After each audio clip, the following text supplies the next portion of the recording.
Olá, boa noite. Você acompanha a partir de agora o Jornal da Justiça. O Supremo Tribunal Federal vai analisar se condenado por júri popular pode cumprir pena imediatamente. A decisão da Corte terá repercussão geral, ou seja, vai valer para todas as instâncias do judiciário do país. E você vai ver também. Justiça de Mato Grosso cria projeto para combater a violência doméstica. Em Minas Gerais, o Judiciário discute como tratar os crimes de ódio. Ministério Público Federal volta a pedir que a União acione o Plano Nacional de Contingência por causa das manchas de óleo no Nordeste. E ainda, conheça o Laboratório de Inteligência Artificial da Universidade de Brasília, projetado em parceria com o Supremo Tribunal Federal.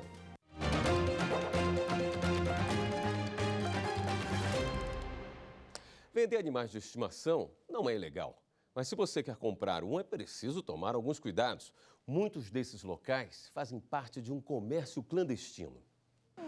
A Yorkshire Milka hoje tem uma protetora, a Daniela. Quando estava num canil clandestino, a cadelinha perdeu todos os dentes, provavelmente porque roía as grades da gaiola em que vivia. E era uma cadelinha extremamente assustada. Ela tinha medo de tudo. E, ao mesmo tempo, ela não conhecia nada. Tudo para ela era uma novidade, mas ela não tinha coragem para desbravar o mundo. Ela estava sempre encolhidinha num canto e sempre no movimento giratório. Ela rodava como se ela ainda estivesse dentro de uma gaiola.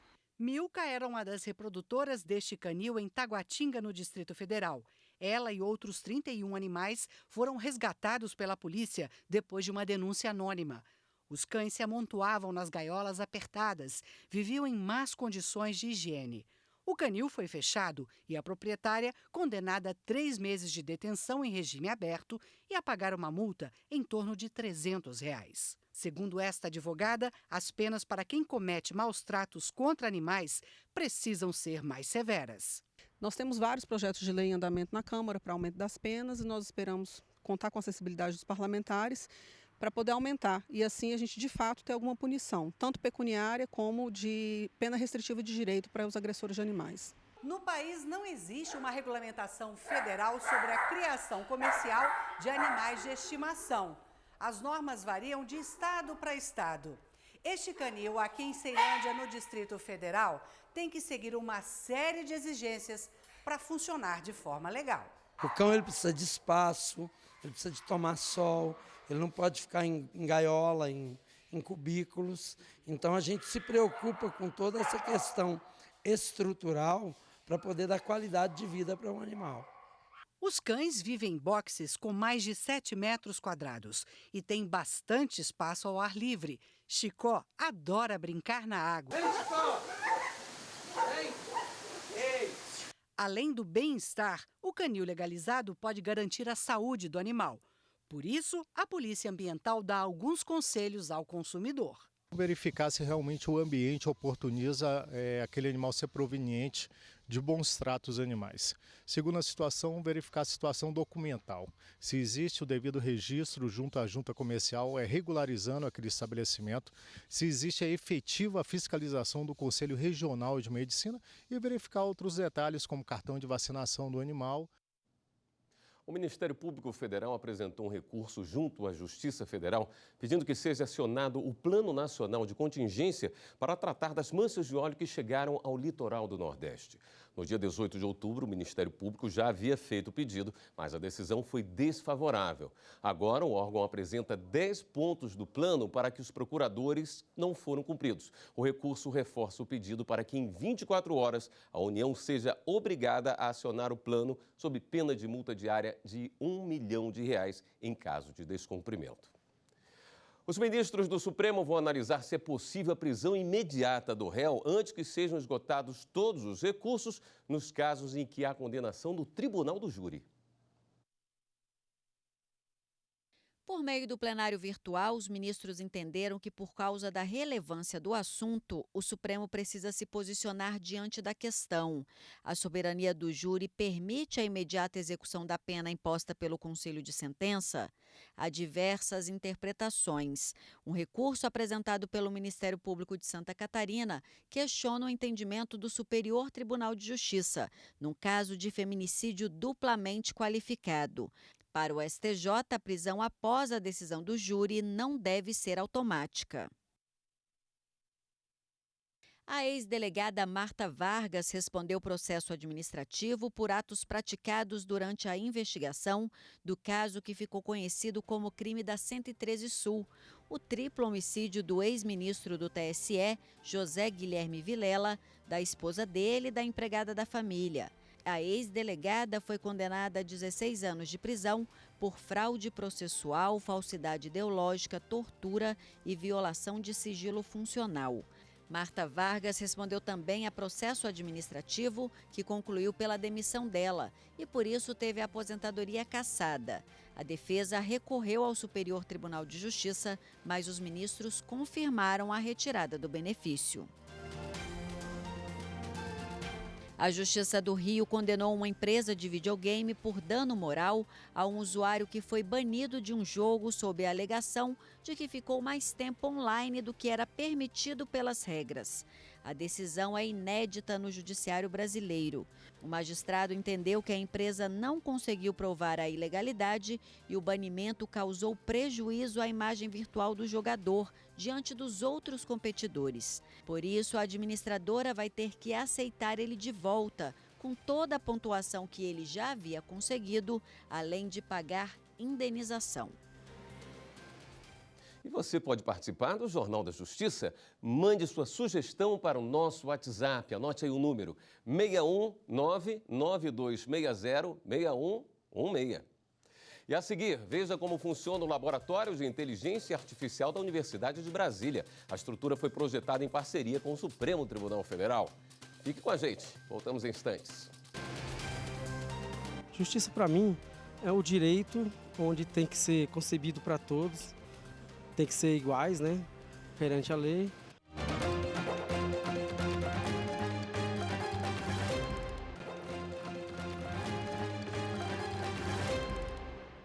Uma parceria entre o Supremo Tribunal Federal e a Universidade de Brasília busca trazer mais agilidade ao Poder Judiciário. O chamado Projeto Victor usa inteligência artificial para analisar processos. Acompanhe. Esse container é responsável por acolher uma equipe que trabalha com milhões de dados. Aqui funciona o primeiro laboratório de inteligência artificial da Universidade de Brasília. Os 85 metros quadrados têm capacidade para 28 estações de trabalho, sala de reunião e espaço de convivência.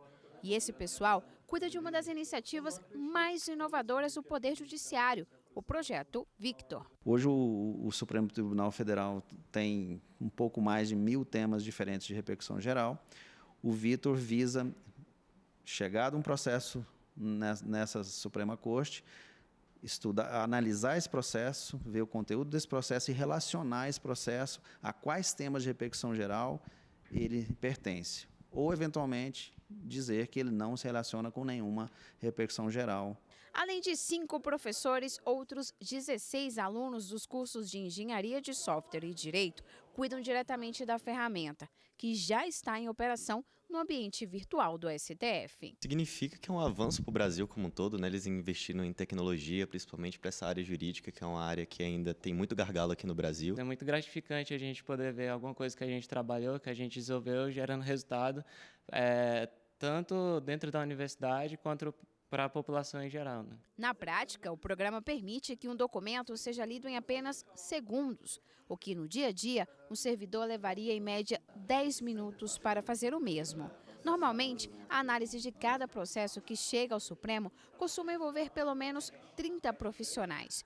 E o desempenho do Victor já supera as expectativas. Do ponto de vista da parceria com a universidade, a nossa intenção foi poder contribuir com a pesquisa acadêmica, né, com a academia no Brasil, ao mesmo tempo em que a gente resolvia um problema importante do tribunal, né? E a gente tem uma visão de que isso vai reverter em benefícios, inclusive financeiros, para o tribunal, porque eu vou conseguir desalocar as pessoas que hoje fazem essa atividade para elas fazerem atividades mais complexas, ou até mesmo para elas poderem fazer a atividade com mais qualidade, né? Num volume maior. Em constante evolução, o projeto já consegue classificar processos e identificar 5 tipos de peças. E esse número vai subir para 16 em breve. De uma forma mais ampla, a ideia é que no futuro o robô também chegue aos demais tribunais do país. Candidata de ampla concorrência em concurso público pode ser nomeada em vaga não preenchida por pessoas com deficiência. O entendimento é do Superior Tribunal de Justiça. A primeira turma do STJ reconheceu o direito líquido e certo de uma candidata que disputou o cargo de analista executiva de defesa social em um concurso do estado de Minas Gerais. A candidata afirmou que o edital previa 5 vagas para ampla concorrência e uma para pessoa com deficiência, que acabou não sendo preenchida. Ela ficou em 6º lugar e considerou que deveria ocupar a vaga reservada para candidato com deficiência, pois assim estava previsto nas regras do edital. O Tribunal de Justiça de Minas Gerais entendeu que o edital estabeleceu apenas 5 vagas e negou o mandado de segurança à candidata. Por isso, ela recorreu ao STJ.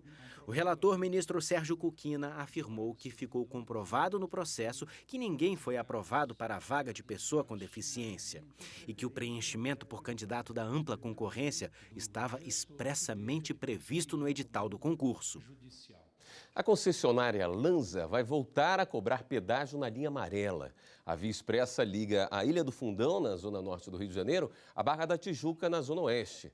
Na última sexta-feira, a Prefeitura do Rio rompeu de forma unilateral o contrato de concessão e passou a administração da rodovia para a Secretaria Municipal de Transportes. Mas a concessionária acionou a Justiça contra a decisão e foi atendida.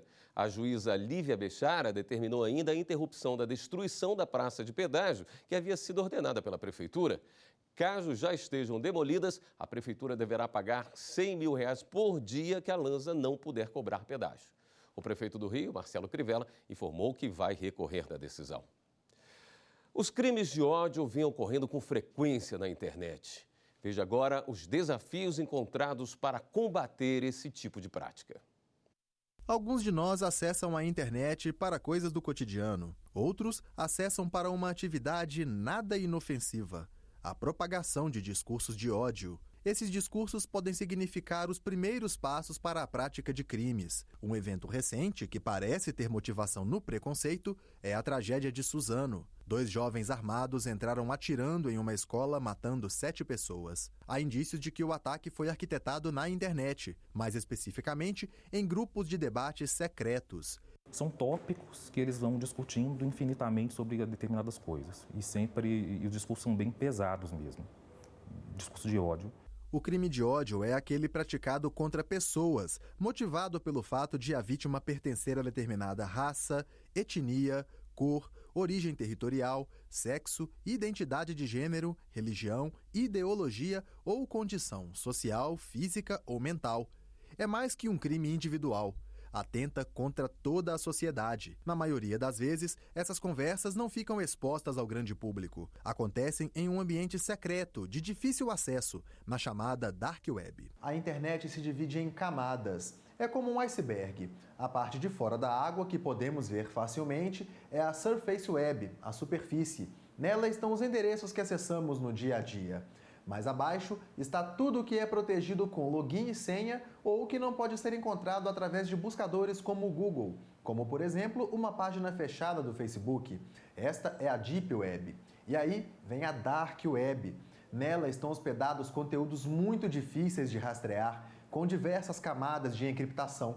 E isso é um problema para o sistema de justiça quando se trata de combater os crimes de ódio. Existem sites, existem softwares que fazem a ocultação do IP, que é como se fosse um endereço eletrônico das máquinas em que estão sendo praticados esses crimes de ódio, a formação de quadrilha, incentivado esse tipo de discurso. De acordo com o professor, rastrear os criminosos pode depender de acordos internacionais. A maioria desses sites estão hospedados em servidores de outros países.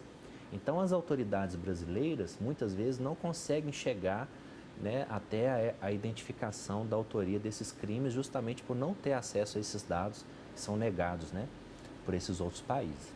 A identificação dá trabalho, mas não é impossível. Em maio de 2018, Marcelo Vale Silveira Melo, responsável pelo Fórum Dogola-Chan, foi condenado a 41 anos de prisão pelos crimes de racismo, terrorismo e divulgação de pedofilia, todos cometidos pela internet. Você vai ver em instantes. Justiça de Mato Grosso cria projeto para combater os casos de violência doméstica. Daqui a pouco. Voltamos já. Justiça para mim é todas as pessoas terem um trabalho digno, né? Um salário digno.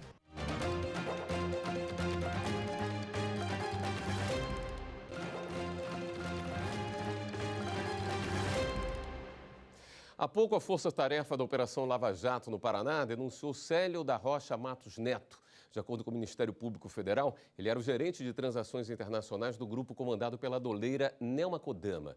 Segundo a investigação, entre janeiro de 2012 e março de 2014, a organização criminosa teria enviado mais de 60 milhões de dólares para o exterior em operações de câmbio envolvendo empresas e offshores de fachada. Célio é acusado de participação em organização criminosa, operação de instituição financeira irregular, gestão fraudulenta e evasão de divisas. Além da condenação, os procuradores pedem o pagamento de 3 milhões de dólares como reparação de danos. Pesquisas apontam o alcoolismo como uma das principais causas de conflito entre casais e também colabora com o aumento de casos de violência doméstica. A Justiça de Mato Grosso criou um projeto para combater esse problema. A Vara de Violência Doméstica de Várzea Grande desenvolveu um projeto chamado Bem de Família. Nele, o agressor tem uma segunda chance. É um projeto que consiste em 3 ciclos. O primeiro ciclo nós tratamos o agressor, no segundo ciclo nós tratamos a vítima e no terceiro ciclo nós fazemos um misto, agressor e vítima juntos, né? Não do mesmo processo, mas justamente para que eles possam encontrar um ponto de equilíbrio da relação familiar. O juiz então determina que eles participem de 4 encontros para que eles revejam, né, os seus conceitos, a sua relação familiar, para que evitem outras situações de violência familiar. O magistrado ressalta ainda que o projeto tem contribuído para evitar a reincidência nos casos de violência doméstica. Temos hoje um índice de 89% de não reincidência, ou seja, de 100% de pessoas que cometeram agressão, que participaram efetivamente do projeto Bem de Família, apenas 11% voltaram a delinquir. Este agressor, que participou dos encontros, diz que agora tem consciência do que é uma agressão. E destaca que o trabalho do judiciário vai proporcionar mudanças de vida daqui para frente. A gente aprendeu e servir de lição. Tem que ter paz no lar, né? Não pode... Um lar sem paz não é um lar, né? Então a gente tem que procurar uma forma de viver bem. O que nós podemos fazer? É levar essa mensagem, dizer para as pessoas que alcoolismo é uma doença e que essa doença pode trazer efeitos no comportamento dessa pessoa e que caso essa pessoa queira mudar, queira melhorar, queira buscar um ou outro modo de vida, nós temos um programa que está funcionando esse programa. Na minha vida ele está funcionando. Então, se funcionou para mim, pode funcionar para outras pessoas também. O Ministério Público Federal entrou com uma ação na Justiça contra o ex-delegado do Departamento de Ordem Política e Social, o DOPS, Cláudio Antônio Guerra, de 79 anos. Ele é acusado de incinerar 12 corpos de pessoas mortas durante a ditadura militar entre 1974 e 1975. Em um depoimento espontâneo para o livro Memórias de uma Guerra Suja, Cláudio Guerra confessou que recolheu os corpos de 12 pessoas que foram mortas na chamada Casa da Morte, em Petrópolis, no Rio de Janeiro, e depois as incinerou em uma usina que fica em Goitacazes, também no Rio. A partir desse relato, o Ministério Público Federal apresentou denúncia na Justiça contra o ex-delegado pelos crimes previstos no artigo 211 do Código Penal, ocultação e destruição de cadáver. Na ação, o MPF pede que Cláudio Guerra, de 79 anos, perca qualquer benefício relacionado ao cargo de delegado, como a aposentadoria. Para o procurador Guilherme Virgílio, a ação é importante porque, de acordo com os dados do relatório de crimes da ditadura, feito em 2017, apenas 6 de 26 pessoas acusadas por crimes cometidos durante a ditadura se tornaram réus em ação penal. Em julgamento no plenário virtual, o Supremo declarou inconstitucional uma lei do Distrito Federal que garantiu ao consumidor a tolerância de 30 minutos para a saída do estacionamento após o pagamento da tarifa. No entendimento dos ministros, leis estaduais que tratem de regulamentação de estacionamento são inconstitucionais por invasão de competência da União para legislar sobre direito civil. Para o ministro Alexandre de Moraes, relator da ação, permitir que o cliente utilize o tempo adicional de forma gratuita interfere na atividade econômica e, assim, viola o princípio da livre iniciativa. É hora de dar um giro na rede para saber as últimas notícias.